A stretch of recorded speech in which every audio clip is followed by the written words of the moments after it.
अनेक वर्षांपूर्वी झी मराठी या वाहिनीवर आपल्याला कोठारे विजयची जय मल्हार ही मालिका पाहायला मिळाली होती. या मालिकेला प्रचंड लोकप्रियता मिळाली होती. या मालिकेमुळे देवदत्त नागे, सुरभी हांडे, ईशा केसकर हे कलाकार प्रेक्षकांच्या घराघरात पोचले. या मालिकेला अनेक वर्ष झाले असले तरीही देवदत्त, सुरभी, ईशा यांना प्रेक्षक आजही या मालिकेतील व्यक्तिरेखांच्या नावानेच ओळखतात. या मालिकेनंतर या कलाकारांनी अनेक चित्रपट, मालिकांमध्ये काम केलं असलं तरीही त्यांना खऱ्या अर्थाने लोकप्रियता मिळाली ती जय मल्हार या मालिकेमुळेच.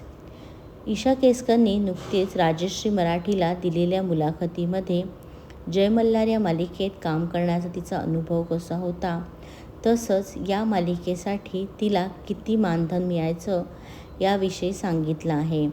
ईशा केसकरला या मालिकेसाठी किती मानधन मिळायचं हा आकडा ऐकून तुम्हाला आश्चर्याचा धक्का बसणार आहे, कारण तिला मिळणारं मानधन हे अतिशय कमी होतं. ईशाला त्या वेळात किती मानधन मिळायचं याविषयी तिने खुलासा केल्यानंतर तिच्या चाहत्यांना आता धक्का बसला आहे. जय मल्हार ही मालिका त्या काळात प्रचंड गाजली असली तरी सुरुवातीच्या काळात ईशाला या मालिकेसाठी केवळ दिवसाला 1500 रुपये मिळायचे.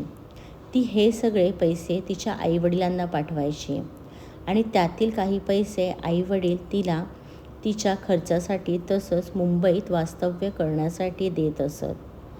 आज ईशाला अनेक चित्रपट, मालिकांमध्ये खूप चांगले पैसे मिळत असले तरी तिच्यासाठी त्या वेळात मिळणारं मानधन हे खूपच खास होतं.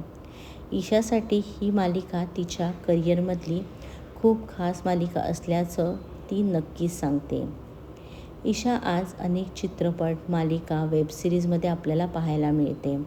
ईशा सोशल मीडियावर देखील चांगलीच सक्रिय असते.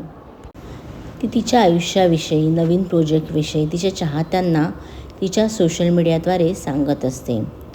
ईशा केसकर अनेक वर्षांपासून ऋषी सक्सेनासोबत नात्यात आहे. ऋषी आणि ईशाचे अनेक फोटो देखील आपल्याला सोशल मीडियावर पाहायला मिळतात.